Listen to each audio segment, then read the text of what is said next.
Hello, bienvenue dans ce live, j'espère que vous allez bien. Je suis Sandrine Carl, je suis très heureuse de vous retrouver ce soir. Dans le live de ce soir, on va parler d'acceptation, de jugement et de non-jugement.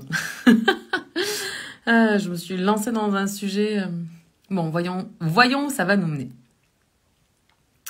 La première chose que je voudrais vous dire par rapport à ça, c'est que j'ai eu un échange avec une de mes Dharma coach, du coup, suite au cours qu'on a eu sur les distorsions cognitives, elle m'a envoyé un message pour me dire...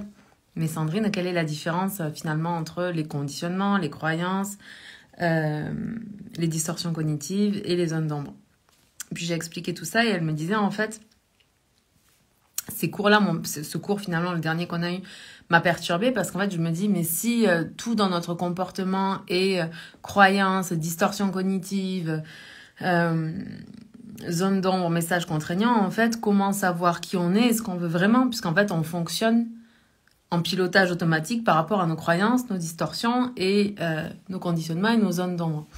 Donc la première chose que je voudrais vous dire, c'est que cette prise de conscience-là, c'est normal et c'est pas grave. Je sais que ça peut dévarier l'ego et le mental, parce que du coup, le mental, lui, il cherche constamment à avoir raison. Il cherche à maintenir une intégrité entre qui vous étiez, qui vous êtes et qui vous serez, de manière à ce que vous ne changez pas, parce que qui vous êtes aujourd'hui fait que vous êtes en vie. Maintenant, si vous changez, votre ego, votre mental, lui, il ne sait pas si vous allez être en vie. Ok, demain. Donc, tous ces mécanismes-là, ils servent à préserver cette sorte d'intégrité. Mais c'est une intégrité qui n'existe pas. C'est une intégrité qui est complètement illusoire parce que votre véritable intégrité, elle n'est pas dans le maintien de vos croyances, de vos conditionnements, de vos zones d'ombre et de vos distorsions. Elle est dans la vérité de tout ça, au-delà de l'illusion de l'ego et du mental. Donc, je peux comprendre que quand on prend conscience de toutes ces choses-là, on se dit, mais attends, quels sont les choix que j'ai réellement faits avec mon cœur?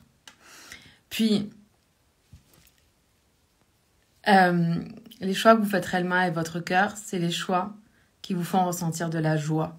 Quand vous avez eu l'idée a traversé, vous avez ressenti de la joie et vous avez foncé dans ces choix-là. Ça, c'est un choix que vous avez fait avec le cœur. Quand vous avez reçu une intuition et que cette intuition, vous l'avez incarnée dans le monde physique matériel, ça non plus, c'est pas une distorsion cognitive. Les distorsions cognitives, c'est une manière de se représenter le monde, une manière de penser qui est erronée et qui conduit à maintenir en place votre système de croyances, votre système de survie, vos conditionnements, etc., etc. Donc, qui vise à vous garder tel que vous êtes ici et maintenant. Alors que le principe même de l'être humain, c'est l'évolution. L'évolution vers un petit peu plus de qui je suis et un petit peu plus de bonheur chaque jour. Donc, ce message m'a beaucoup fait rire avec beaucoup d'amour, bien sûr, et de compassion, mais ça m'a beaucoup fait rire parce que c'est pas la première, en fait, qui a ce type de réaction quand on commence à comprendre un petit peu que finalement, on vit dans un monde qui est complètement illusoire et qu'il n'y a pas une vérité. Il n'y a pas une vérité qui est vraie pour nous tous. Il y a autant de vérités que ce qu'il y a d'être humain. Puis ça, c'est très dérangeant. Et je sais que parfois, on va me dire, mais Sandrine, c'est pas possible une société dans laquelle il y a autant de vérité que ce qu'il y a d'être humain. Comment on fait pour fonctionner ensemble? Mais il y a des règles dans la société.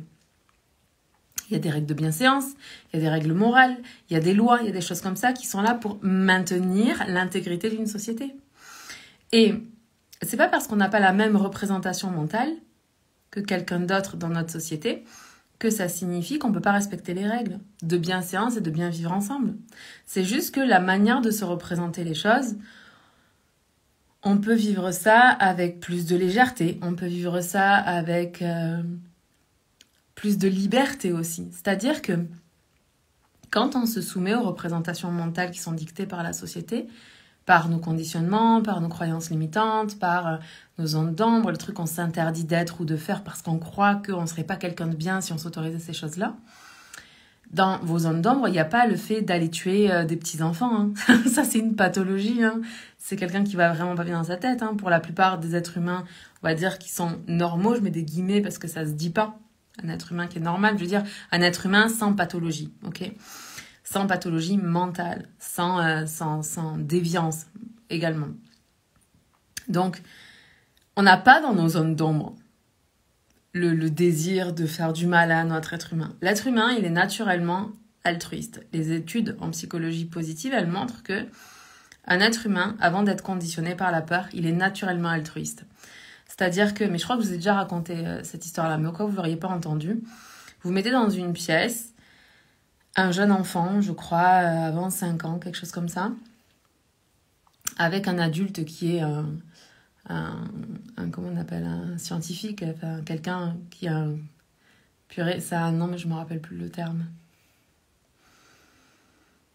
Quand on fait des expériences en psychologie, on a des gens qui font des choses pour nous. Puis ces gens-là, ils ont un nom, mais je ne me rappelle plus ce nom-là. On va dire notre collègue, en fait, d'expérimentation, notre compagnon. Ça s'appelle comment? Comme ça, je crois. Notre compagnon. Donc, il y a un enfant de moins de 5 ans, puis un de nos compagnons, un compagnon dans une pièce. Et puis, le compagnon fait tomber quelque chose, et l'enfant, spontanément, il se baisse, il ramasse et il rend à l'être humain. Puis il y a plein de recherches comme ça qui montrent qu'on est naturellement bon. Ce qui nous pousse à ne plus l'être, c'est parce qu'on est conditionné justement par nos peurs. On est conditionné par nos conditionnements. On est conditionné par des croyances limitantes. On est conditionné par des zones d'ombre, des choses qu'on nous a dit qu'on n'avait pas le droit d'être. Si par exemple, quand j'étais enfant, je voulais être musicien et que dans ma famille, quand t'es un musicien, t'es un saltimbanque, t'as pas d'avenir, puis t'es bon à jouer, je sais pas, de la guitare dans la rue pour recevoir un peu de monnaie, et quelque part dans ma famille, même s'ils le disent pas ouvertement, c'est interdit d'être comme ça parce que ce n'est pas être une bonne personne pour eux, ok? Ça, c'est une façon de se représenter les musiciens. C'est une représentation mentale, puis vous voyez bien que c'est complètement erroné comme manière de fonctionner. Mais dans chaque famille, il y a comme ça des représentations mentales de tout un tas de choses. Mais sauf que si moi, je me suis incarnée pour être un musicien célèbre, ou pas nécessairement un musicien célèbre, mais juste être musicien, puis vivre ma vie comme ça, en faisant danser les gens, par exemple, ou en permettant aux gens de se relaxer en écoutant la musique, et que je grandis dans ce monde-là, ce désir profond que j'ai en moi de devenir musicien, je vais le mettre de côté dans mes zones d'ombre. Et je vais pas m'autoriser à me réaliser, du coup je vais faire une carrière d'avocat pour faire plaisir à papa et maman, alors qu'en réalité, ce que je veux moi, c'est être musicien. Vous comprenez? Ça, c'est une zone d'ombre. Donc, finalement, quand on se rend compte que, ouais, il y a certains de nos choix qu'on n'a pas fait parce que c'était bon pour nous, mais parce qu'on a fait ces choix-là parce que c'était bon pour continuer d'appartenir au contexte dans lequel on a grandi. Quand on commence à prendre conscience de ça, on se dit spontanément, ok, mais si je deviens musicien, en fait, je vais être rejeté par mon clan. Et là, ce qu'il faut comprendre, c'est que on rentre dans ce qu'on appelle la peur du jugement. Et la peur du jugement, c'est quelque chose dont on a beaucoup parlé dans ces lives, parce que c'est raccord à beaucoup de choses, en fait, beaucoup de messages que j'ai reçus, cette peur du regard des autres, du jugement des autres, peur de la critique, peur des choses comme ça. Et vous le savez, en ce moment, je vous en ai pas trop parlé parce que je suis en train de tirer le fil de mon côté et puis de voir comment est-ce que je peux faire ça au mieux pour vous. Mais je suis en train de créer un programme autour des problématiques autour de l'argent et de la conscience de richesse et de la conscience de pauvreté. Donc, je suis vraiment en train de naviguer des concepts importants pour vous permettre de faire un parcours de prise de conscience et de changement. Et du coup, dans la phase 2, qui est comme la phase de grand ménage, j'ai décidé de parler de jugement et de non-jugement. Et le truc, c'est qu'ici, je vais essayer d'être le plus clair possible, mais ce que je veux vraiment que vous fassiez dans votre vie, là, parce que vous regardez ce live ou parce que vous rejoindrez peut-être ce programme qui s'apprête à sortir, qui s'appellera probablement Ascension vers le succès. Ce que je veux que vous compreniez, c'est que quand on a peur du jugement des autres, c'est parce que nous-mêmes, on juge beaucoup. Et je sais, ça pique, et vous n'avez pas du tout envie d'entendre ça. Je vous comprends, je vous accueille, je vous aime, tout va bien. Juste restez avec moi, d'accord? En fait, je vous parle souvent du fait que pour être heureux, finalement, c'est des auto-validations, des auto-reconnaissances et des autorisations intérieures que l'on doit se donner pour se réaliser pleinement. Parce que qu'est-ce qui se passe? Encore une fois, quand on est venu dans ce monde, on était un petit être et on était dépendant de notre environnement, de nos parents, de nos éducateurs, de la famille qui était présente pour s'occuper de nous. En tant qu'être humain, on n'est pas indépendant à la naissance. On va être dépendant de nos parents pendant longtemps. C'est eux qui vont pourvenir à nos besoins, qui vont nous donner à boire, à manger, qui vont nous donner un toit, etc., etc. Donc si je ne suis pas aimée par mon clan, par mes parents, par les gens qui sont là pour s'occuper de moi, eh ben, du coup, je risque d'être rejetée, d'être abandonnée. Et si je suis abandonnée, ben, je vais mourir parce que je suis dépendant de ces personnes-là. Donc, qu'est-ce qui va se passer en tant que petit enfant? Je vais mettre mes antennes à l'extérieur, puis je vais voir qui je dois être dans ma famille et dans le monde, parce que ma famille, pour moi, quand je suis enfant, c'est mon monde. Et c'est comme l'enfant ne fait pas la différence. Il pense que les croyances de ses parents sont les croyances de tout le monde. Et il faut du temps pour prendre conscience que la façon dont nos parents voient le monde est très différente de la façon dont nos voisins voient le monde, dont la famille de notre ami voit le monde, etc., etc. Même pour certains adultes, c'est pas encore évident. Mais donc, quand je suis enfant, cette représentation mentale qu'ont mes parents, ma famille, etc., de ce que c'est être une bonne personne, ils vont me transmettre ça. Moi, j'aurai mes antennes à l'extérieur et je vais faire tout ce qui est en mon pouvoir pour être une bonne personne à leurs yeux, pour qu'ils m'aiment et pour qu'ils ne m'abandonnent pas et pour que je survive. Ok? Donc, quand on devient adulte, on a entendu des jugements. On a entendu que si on n'était pas comme ci, on n'était pas une bonne personne. Que si on n'était pas comme ça, on n'était pas une bonne personne, etc., etc., etc. Et pour se réaliser, on a besoin d'arrêter d'avoir nos antennes à l'extérieur en attente de reconnaissance et de validation, mais de s'auto-reconnaître, de s'auto-valider, de devenir sa propre figure d'autorité et de se donner toutes les autorisations nécessaires pour se réaliser. Maintenant, quand je prends conscience que je suis un musicien, qui est arrivé dans une famille qui est limite anti-musicien, je ne sais pas si vous vous représentez ce que je veux dire, mais je sais que vous allez trouver des exemples comme ça dans votre famille. Dans toutes les familles, il y a des métiers qui sont valorisés, puis des métiers qui sont même pas reconnus comme des métiers. Donc, trouvez vos exemples à vous dans votre propre famille, puis partagez-les en commentaire. Comme ça, si certaines personnes ont du mal avec l'exemple que je donne, elles pourront trouver d'autres exemples qui pourront les aider. Mais bref, donc je suis, dans mon âme, je suis un musicien. Une musicienne, puisque je suis une femme. Dans mon âme, je suis une musicienne, une chanteuse, ou peu importe, vraiment un métier qui est de l'ordre de l'artiste, par exemple. Et puis dans ma famille, il n'y a pas de place pour le côté artiste, parce que dans ma famille, déjà, on n'arrive pas à mettre de quoi manger dans son assiette. Ok? Hello Marine, bienvenue dans ce live. L'idée, c'est qu'à un moment donné, si je veux me réaliser, je vais devoir me donner les autorisations nécessaires pour me réaliser, parce que ma famille ne me donnera pas ces autorisations-là, puisque eux-mêmes sont englués dans leur représentation mentale, dans leurs croyances, dans leurs distorsions, dans leur conditionnement et dans leur zone d'ombre. Ok? Donc, la seule personne qui doit être responsable de sa propre vie, c'est moi-même. Et je ne dois pas attendre que les autres ils m'autorisent à être moi, je dois moi m'autoriser à être moi. Merci pour les petits cœurs. Donc, je vais m'autoriser à être moi. Je vais me donner ces autorisations, ok? Puis là, je vais avoir peur du regard des autres, de ma famille, parce que j'ai quand même peur d'être rejetée, ok? Donc, l'idée, c'est que pour que petit à petit, le jugement des autres ne soit pas un problème, l'idée, c'est d'arrêter de juger. D'arrêter de juger absolument tout. Si vous êtes une femme, arrêtez de juger tous les comportements féminins. Vraiment, faites-le. Parce que des fois, on arrête de juger, puis on ne juge pas les comportements masculins, mais on va juger les comportements féminins. Ou alors, on va autoriser les comportements des gens blancs, si on est blanc, et puis on va juger les comportements des gens de couleur. Ou le contraire, si on est quelqu'un de couleur, on va autoriser les comportements de personnes de couleur, puis juger les comportements des gens blancs. Et en fait, ce que je vous dis, moi, c'est arrêter de juger tout le monde. Mais si vous êtes une femme, par pitié, arrêtez de juger les femmes. Parce que mine de rien, les femmes sont une minorité. Je mets des guillemets parce que je sais que vous allez réagir là, sinon.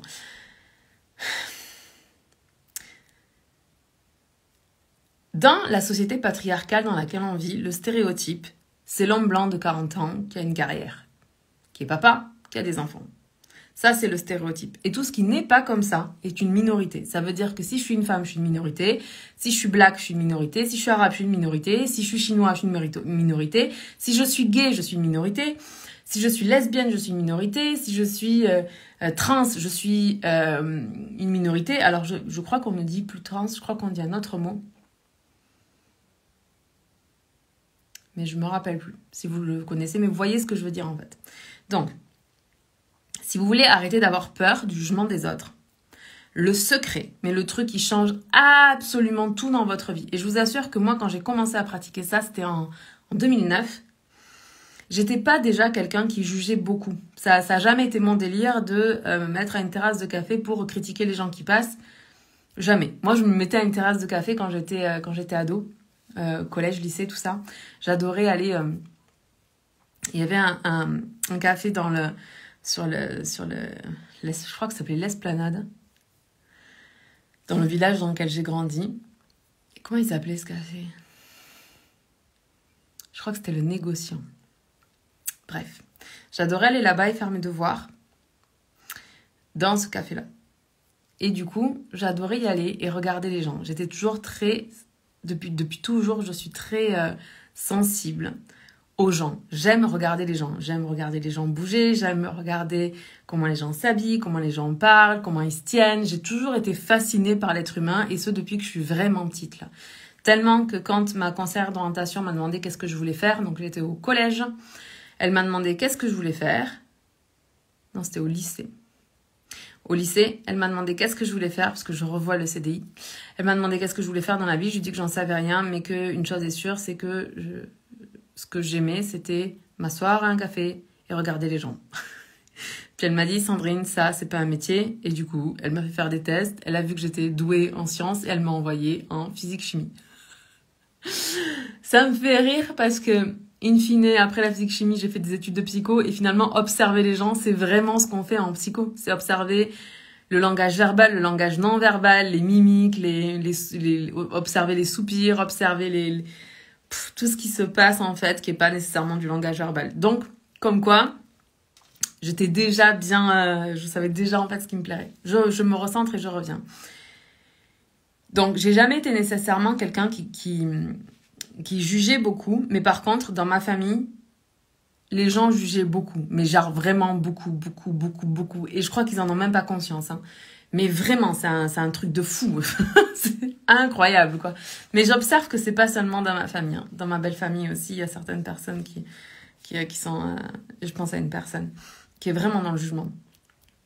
Et ce que je peux observer aussi, c'est que plus les personnes jugent, moins elles sont heureuses, et plus les années passent, et elles vont de pire en pire. Alors que les personnes qui ne jugent pas, moi j'ai des amis que j'ai depuis le lycée justement, et qui sont pas des personnes qui jugent, et c'est des personnes qui ont toujours été très légères, très spontanées, qui se sont réalisées en fait, peu importe ce que les gens pensaient d'elles. Voilà, et c'est drôle parce que c'est mes amis. Bon, bref, je suis très fière de mes amis. Bon, je me ressens encore une fois, désolée, je suis éparpillée. Pourtant, je reviens du yoga, donc je devrais être bien centrée. Je me concentre. Quand vous jugez les autres, en fait, c'est des choses que vous vous interdisez. Tout ce que vous interdisez aux autres, parce qu'un jugement, en fait, quand vous dites « Oh, regarde-le lui avec sa voiture », ben, en fait, quand vous jugez le fait qu'une autre personne s'est acheté telle voiture, ben, inconsciemment ou consciemment, parfois, vous vous interdisez de vous acheter cette voiture-là. Sauf que si c'est la voiture de vos rêves, vous allez vous priver de réaliser votre rêve parce que vous avez jugé cette personne-là. Donc l'idée, c'est vraiment, vraiment, vraiment, et c'est pour ça que quand je suis en train de penser à ce nouveau programme, je suis en train de penser à un exercice que je vais vous faire, qui va être extraordinaire, inconfortable, mais extrêmement transformateur. Je le sais parce que je l'ai fait il y a des années. Bon, bref. Et l'idée, en fait, donc, c'est que plus on juge, plus on se ferme. Plus j'aimais dépenser en me disant, je sais pas, en jugeant les achats d'une personne, en jugeant la tenue d'une personne, en jugeant la coiffure d'une personne, en jugeant la voiture d'une personne, en jugeant les gestes tendres d'une personne, en jugeant, c'est aussi très important, en jugeant une femme qui s'énerve dans la rue. Chaque fois qu'on fait ça, on se ferme. Chaque fois qu'on fait ça, on s'interdit de vivre chaque jour un peu plus. Et donc, l'idée, c'est vraiment de dire, ok, imaginons qu'une femme ait une tenue originale. Eh bien, au lieu de dire, non mais regarde comment elle a accoutré celle-là, par exemple, eh bien, l'idée, c'est de dire, ok, ben, cette femme est en train d'exprimer qui elle est. Elle se donne cette liberté d'exprimer qui elle est. Et plus je lui laisse la liberté d'être qui elle est, plus je m'autorise moi aussi à exprimer ma pleine entière liberté. Imaginons que je vois passer un homme ou une femme avec une voiture de rêve. Alors, je sais pas ce que ça pourrait être une voiture de rêve pour vous, mais moi, par exemple, j'aime bien les Porsche. Je les trouve très belles. Surtout quand elles sont couleur crème nacrée, là, c'est tellement beau. Bref.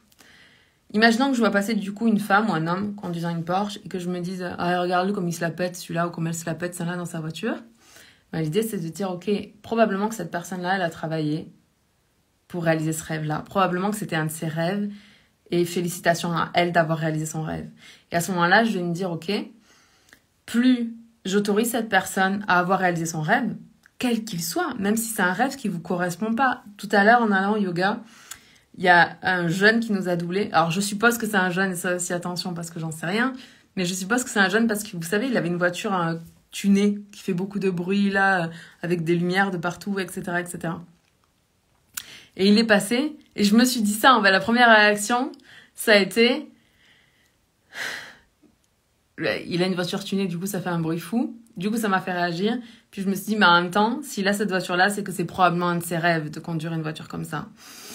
Et puis je suis passée à autre chose. Et l'idée, en fait, c'est que chaque fois que quelqu'un fait quelque chose de différent de vous, chaque fois que quelqu'un s'autorise quelque chose que vous autorisez pas, ou alors auquel vous ne rêvez pas. Moi, par exemple, je rêve pas du tout d'avoir une voiture tunée. C'est pas du tout mon délire. Ça l'a jamais été. Je pense pas qu'un jour ça le sera. En revanche, c'est son rêve à lui. Et plus j'autorise les gens à réaliser leurs rêves, plus je m'autorise aussi à réaliser les miens. Vous comprenez ? Vous comprenez parce que c'est très très important. Imaginons maintenant, que je vois une femme qui s'énerve. Vous savez, les femmes qui s'énervent dans notre société patriarcale sont forcément des hystériques. Oui ou non? Moi, ça m'a beaucoup fait rire cette histoire-là. Mais bon, c'est parce que j'ai un référentiel de psycho. Et donc du coup, l'hystérie, c'est un comportement genre normal. Donc bref, peu importe. Les gens ont utilisé ces mots n'importe comment et donc du coup une femme qui crie, qui s'énerve, c'est une hystérique. Et bien l'idée c'est que si vous voyez une femme qui crie, qui s'énerve dans la rue, ben vous dites pas mais qu'est-ce qui lui prend celle-là, on regarde on dirait une hystérique ou ce genre de réflexion ultra patriarcale, pardon. Vous allez dire ok je sais pas ce qui lui arrive, mais probablement que si j'étais à sa place moi aussi je serais très énervée. Et le fait de faire ça, ça va vous donner la liberté d'aller exprimer vos émotions et de dire les choses. Et plus vous allez vous autoriser à verbaliser les choses, et moins vous aurez de risque de péter les plombs. Et quand bien même vous pétez les plombs, vous êtes un être humain. C'est pas parce qu'on pète les plombs qu'on est hystérique. C'est pas parce qu'on pète les plombs que notre colère, elle est pas légitime. Notre colère, elle est toujours légitime. Notre colère, son message, en fait, c'est de repousser quelqu'un en dehors de notre zone à nous, de notre territoire. C'est de faire respecter nos limites, nos valeurs, nos besoins. C'est hyper important, la colère. Donc, si je ravale ma colère constamment parce que j'ai peur que si jamais je m'énerve, quelqu'un dise que je suis hystérique, en réalité, je suis pas en train de me faire respecter. De me respecter et de me faire respecter. Vous comprenez? C'est super important. Donc, l'idée, c'est que non seulement vous allez accueillir vos jugements, vous allez basculer dans le non-jugement et vous allez vous autoriser à recevoir aussi l'absence de jugement. Parce que dans notre société, on est conditionné à fonctionner en fonction des jugements des uns et des autres. Mais on n'est pas en train de fonctionner en fonction de ce qui est bon pour nous. Puis rappelez-vous que si c'est pas bon pour nous, c'est bon pour personne. Si je suis une âme de musicienne et que je m'incarne dans une famille dans laquelle on n'a pas le droit d'être musicien, peu importe les raisons, c'est pas bon pour moi de pas me réaliser. Et c'est pas bon pour ma famille que moi, je me réalise pas. Ce qui est bon, en revanche, et quand on sait qu'une personne agit d'une manière certaine dans le but de nuire, quelqu'un qui est dans la manipulation, par exemple, c'est pas beaucoup plus difficile de ne pas juger. Ben non. Je comprends. Mais écoute ça. Quelqu'un qui manipule, c'est quelqu'un qui a peur. Tu vois, il essaye de blesser, oui, mais c'est pour prendre l'ascendant sur l'autre. Un manipulateur, il essaye toujours de prendre l'ascendant sur l'autre, mais pourquoi? Parce qu'il n'a absolument pas conscience de sa propre puissance personnelle. Puis surtout, il n'a pas conscience qu'on ne peut jamais avoir le pouvoir sur les autres. Jamais, jamais, jamais, jamais, jamais. Le seul moment où un être humain a le pouvoir sur un autre être humain, c'est parce que l'autre être humain a renoncé à assumer sa responsabilité de prendre son plein pouvoir, sa pleine puissance dans ce monde. Quelqu'un qui essaye de manipuler, c'est quelqu'un qui a peur. C'est quelqu'un qui a peur de ne pas être aimé. C'est quelqu'un qui a peur de perdre son honneur. C'est quelqu'un qui a peur de ne pas être assez bien. C'est quelqu'un qui a peur d'être jugé par les autres. C'est des gens qui ont peur, c'est des gens qui sont pas heureux, c'est des gens qui sont pas bien. Donc l'idée en fait, c'est que si tu observes quelqu'un qui manipule et qui fait du mal, alors déjà premièrement, si jamais c'est à toi que cette personne elle essaye de faire du mal ou de manipuler, c'est justement discernement. Rentre en relation avec toi, puis vois, tu vois, si tu te sens manipulé, tu coupes court en fait à la relation, il y a aucun intérêt à avoir une relation amicale, amoureuse, familiale même, avec quelqu'un qui essaye de te manipuler, ça ne fait pas de sens. D'ailleurs, pour savoir qui vous devriez garder dans votre cercle d'amis, il y a 3 questions. Attention, ça pique, je vous préviens, ça pique cet exercice-là, mais si vous le faites, vous allez faire du tri, ça va vous faire du bien dans votre vie, ok? Parce que l'environnement dans lequel on évolue, soit nous tire vers le haut, soit nous tire vers le bas. Retenez bien ça. Donc, les 3 questions. Premièrement, demandez-vous, est-ce que vous êtes authentique avec cette personne-là? Deuxièmement, est-ce que cette personne-là est authentique avec vous? Donc, si vous êtes authentique, mais que l'autre personne, elle vous manipule, la réponse est non. Oui, je suis authentique. Non, la personne me manipule. Troisième question, est-ce que cette personne me tire vers le haut? Non, quelqu'un qui essaye de vous manipuler, il essaye de vous tirer vers le bas, pas vers le haut. Il est en train de faire en sorte que vous ayez des comportements qui répondent à ses besoins à lui, pas à vos besoins à vous. Ça vous tire vers le bas. Donc cette personne, si les personnes qui vous entourent, vous n'avez pas un oui pour chacune, donc vous êtes authentique avec cette personne est authentique avec vous, et elle vous tire vers le haut, vous rayez la personne. Vous pouvez lui laisser une autre chance, vous pouvez juste prendre de la distance avec cette personne-là, mais devenez hyper conscient des relations que vous avez. Et vous allez voir qu'il y a certaines personnes que parce que vous allez faire ce chemin, elles vont faire le chemin avec vous et vous allez vous retrouver. Il y a des personnes qui sont depuis toujours authentiques avec vous, vous avez toujours été authentique avec elles et depuis toujours vous vous tirez vers le haut. C'est le cas de mes amis de lycée là. Ça a toujours été des relations faciles, fluides et agréables. Et puis dans ma vie, plus tard, j'ai rencontré des relations qui étaient beaucoup moins faciles, beaucoup moins fluides et je n'ai pas compris pourquoi. Mais juste parce qu'en fait, les 3 conditions de bonnes relations n'étaient pas réunies. Et malheureusement, j'ai perdu du temps dans certaines relations. J'ai perdu du temps à donner tout ce que j'étais et j'ai pas reçu ce dont j'avais besoin, qui était de l'authenticité des 2 côtés et qui était que l'un et l'autre on se tire vers le haut. Donc déjà, je suis contente, Marine, de savoir que c'est pas toi, que c'est pas toi qui vis cette situation-là. Mais au-delà de ça, c'est ça, même quelqu'un qui manipule, c'est comme compassion. Compassion parce que il y a une histoire comme ça sur le non-jugement. Alors, je la connais pas par cœur, donc je vais essayer de vous la raconter comme ça. Je la mettrai d'ailleurs dans le programme Ascension vers le succès. Donc en fait, c'est pendant une guerre en Asie, au Vietnam, je crois. Pendant la guerre au Vietnam, les Américains encerclent comme un temple dans lequel il y a des moines. Et puis, ils veulent emmener les moines à un autre endroit. Et du coup, avec assez de violence, en fait, ils les contraignent à rentrer dans un camion. Puis, il y a un jeune moine et puis un vieux moine qui est le moine sage. Et le soldat américain est violent avec le moine qui est âgé. Et du coup, le jeune moine se retourne brusquement et s'énerve en fait. Il se met devant pour protéger son maître et le soldat lui crache au visage. Et le jeune maître se sent humilié, se sent blessé. Et du coup, il commence à avoir des larmes de colère qui coulent sur son visage. Et le vieux sage, le vieux moine lui dit... Si tu étais né là où il est né, dans la famille dans laquelle il est né, et si tu avais reçu la même éducation que lui, toi aussi à ce moment-là, tu cracherais. Et c'est ça le non-jugement. C'est de comprendre que quelqu'un qui a un comportement qui n'est pas sain, qui est nuisible, qui est désagréable envers les autres, c'est quelqu'un qui est en souffrance à l'intérieur. Plus son comportement, il est intense dans le côté négatif, plus c'est la preuve que c'est quelqu'un qui va pas bien. Donc quand c'est quelqu'un qui manipule, c'est quelqu'un qui va pas bien. Et malheureusement, dans notre société, les gens qui manipulent sont souvent des gens intelligents, déjà premièrement. C'est rarement des gens, entre guillemets, bêtes, ou avec un faible QI. C'est des gens qui sont intelligents.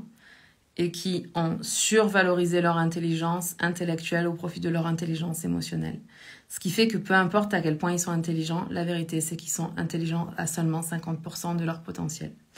Parce que notre intelligence émotionnelle, elle représente 50% de notre intelligence au global. Donc, les personnes qui manipulent sont des personnes qui sont pas heureuses et qui souffrent, qui s'aiment pas elles-mêmes.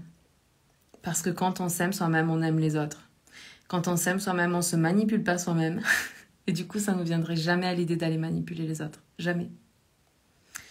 Donc, le non-jugement et l'acceptation, c'est ça. C'est de comprendre que chacun a le comportement qu'il a en fonction de qui il est, en fonction de ce qu'il a vécu, en fonction de là où il a grandi, en fonction de l'éducation qu'il a reçue. Mais accepter, ce n'est pas accepter que l'autre nous fasse du mal à nous. C'est juste prendre conscience que cette personne est comme elle est, pour toutes les raisons que j'ai citées, mais qu'il est hors de question. Et entendez-moi vraiment avec vos oreilles grandes ouvertes et tout votre cœur, il est hors de question que qui que ce soit dans ce monde, même un membre de votre famille, même votre meilleur ami, même votre amoureux, même le grand amour de votre vie, même votre putain de flamme jumelle, il est hors de question que qui que ce soit ait un comportement qui n'est pas acceptable avec vous. Mais la seule personne qui peut garantir que ça n'arrivera pas, c'est vous. C'est le fait d'assumer votre responsabilité. C'est le fait de dire, et ça veut pas dire, parce que je vous vois venir aussi là, ça veut pas dire que quand il y a quelqu'un qui vous manipule et qui vous fait du mal, ou même qui lève la main sur vous, ou qui vous insulte, ou qui vous crache dessus, ou ce genre de délire à la con là, si quelqu'un fait ça, vous n'êtes pas coupable, bordel. Ne me faites pas dire ce que j'ai pas dit. Je dis juste que la seule personne qui peut se sortir de cette situation, c'est vous. C'est vous en affirmant vos limites. C'est vous en disant non. C'est vous en appliquant cette règle que je vous ai partagée à peu près 1000 fois dans ces lives. Pas 1000 fois, parce que du coup, on est rendu à 300 et quelques lives. Donc, c'est pas 1000 fois, mais je vous en ai parlé plusieurs fois. Je vous ai parlé de quand j'avais fait ma formation en psychologie positive au travail, c'était en 2013. Il y avait une personne qui avait intervenu qui rénovait des maisons de maîtres pour les jeunes femmes qui étaient en décrochage scolaire et qui étaient en train de prendre une mauvaise voie dans leur vie. Et du coup, cette personne, elle est intervenue en disant, rappelez-vous, parce que comme je sais que quand je vais dire ça, vous allez vous rappeler, quand ma main doit frapper, mon bras ne tremble pas. Et rappelez-vous que cette personne n'a jamais levé la main sur aucune des jeunes filles. Mais l'idée, en fait, c'était que si j'ai dit qu'il y aurait une punition, il y aura une punition.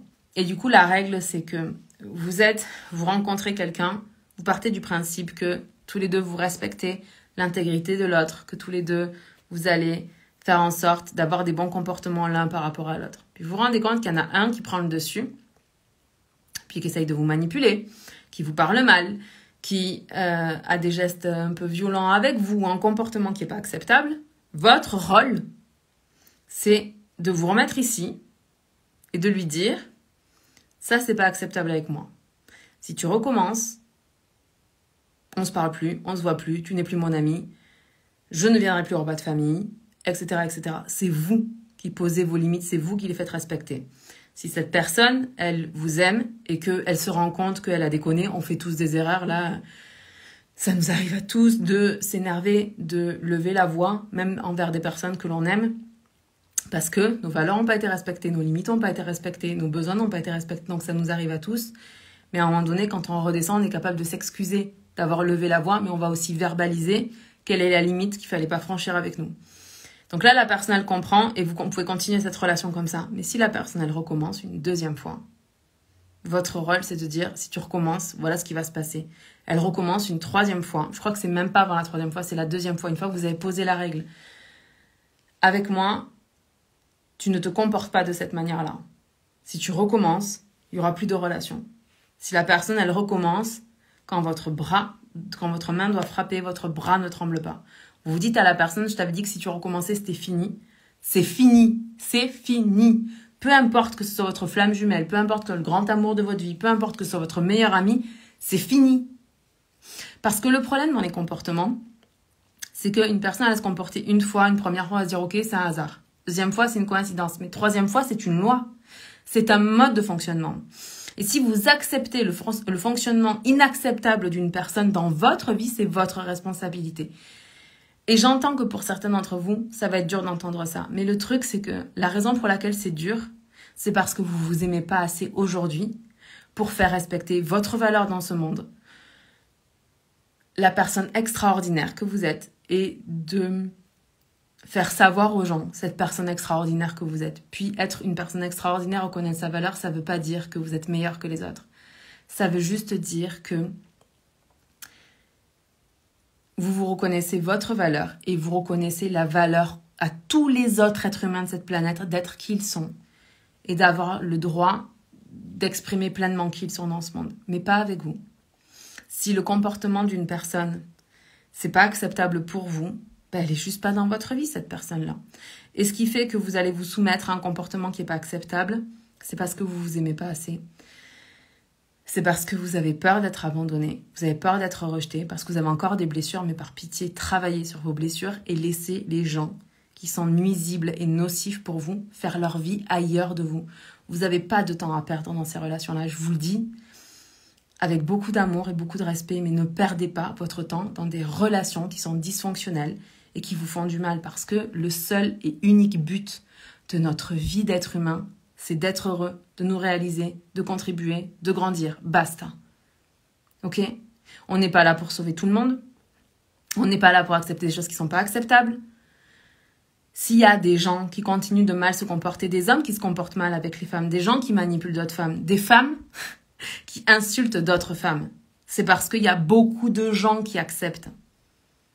C'est parce qu'il y a beaucoup de gens qui ne disent rien que ça continue. Donc à un moment donné, il va falloir qu'on dise stop. On ne siffle pas une femme dans la rue, ça ne se fait pas. On ne dit pas d'une femme que c'est une pute parce qu'elle porte une mini-jupe. On n'élève pas une femme à être soumise à un homme quel qu'il soit. On n'oblige pas une petite fille à faire des bisous à quelqu'un qu'elle ne connaît pas, ni un petit garçon d'ailleurs. Il y a des choses dont on doit prendre la responsabilité, nous, en tant qu'êtres humains. Là, rendu 2023, il y a des choses qui sont plus acceptables. Et ça, c'est notre responsabilité. Donc, ou on reste des putains de victimes, où on prend nos responsabilités, on assume nos choix, les conséquences de nos choix, et on laisse les autres assumer les conséquences de leurs choix. Quand vous êtes ici, que la personne elle a un comportement qui n'est pas acceptable avec vous, que vous lui dites que c'est pas acceptable et que cette personne elle recommence, elle a fait un choix. Elle a fait le choix de ne pas vous respecter. Elle assumera les conséquences de ce choix-là. Ok ? Je vais me calmer. Je sens que j'ai mon cœur qui bat. Mais c'est des sujets qui sont hyper importants parce que je crois que là, j'ai vu passer un truc qui m'a fait rire sur les réseaux sociaux là. J'ai vu que l'État avait dépensé je ne sais pas combien de milliers ou de millions d'euros là pour imprimer des flyers à distribuer pour que les femmes se sentent plus en sécurité quand elles sortent seules dans une ville le soir. C'est sûr que c'est avec des flyers que ça va changer le monde, les gars. Je crois pas.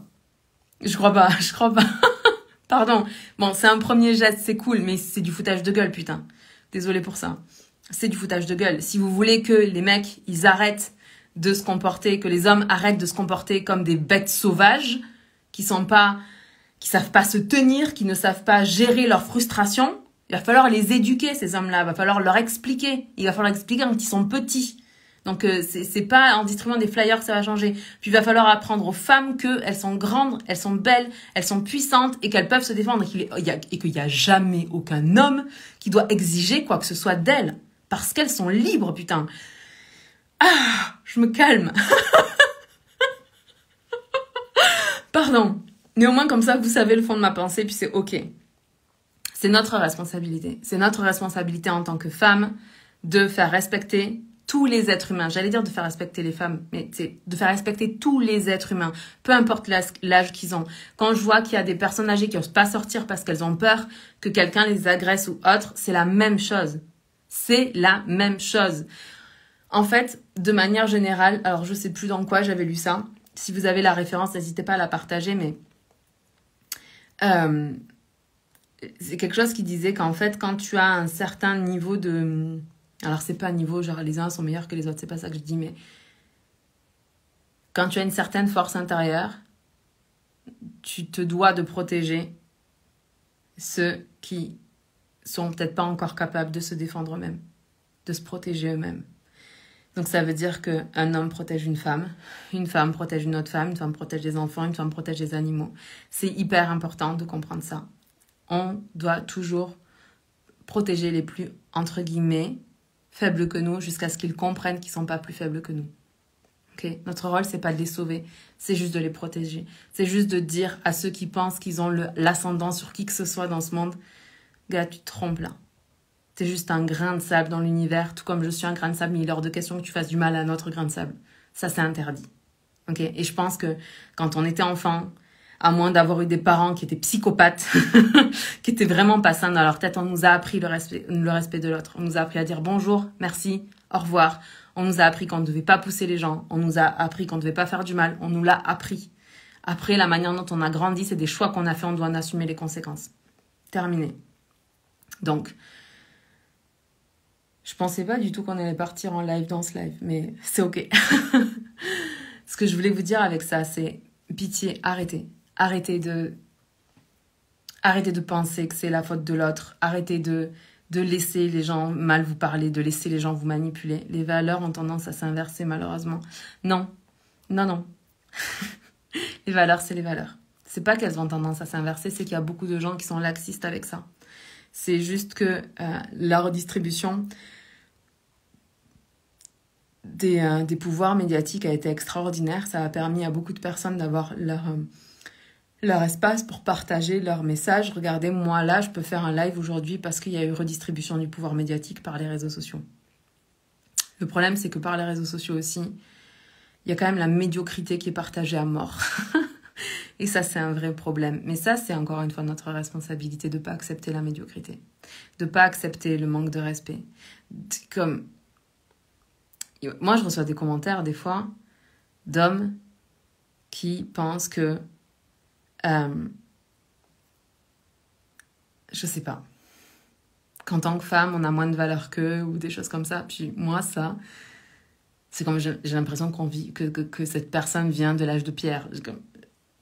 Quand je reçois des messages comme ça, je prends même pas le temps de répondre, je bloque juste la personne parce que je me dis j'ai pas envie de retomber sur un message d'une personne comme ça. Mais quand quelqu'un dit à une femme que sa place est dans la cuisine, mais pardon, mais elle est où ta place à toi si la place d'une femme c'est dans la cuisine? Est-ce que t'es sûre que t'as ta place dans ce monde quand tu réfléchis comme ça? Là, je crois pas, quoi. Je crois pas. Mais c'est parce que nous, on va se lever. C'est parce que nous, on va prendre la parole. C'est parce que toutes les personnes qui sont pas d'accord vont s'affirmer, s'assumer publiquement et ne plus laisser de place à ces gens-là, que ces gens-là, un jour ou l'autre, ils reconsidéreront leurs pensées, leur manière de voir le monde ou pas. Et ça les regarde. Mais c'est pas mes valeurs. Et il y avait une autre idée qui m'avait traversé l'esprit. Oui.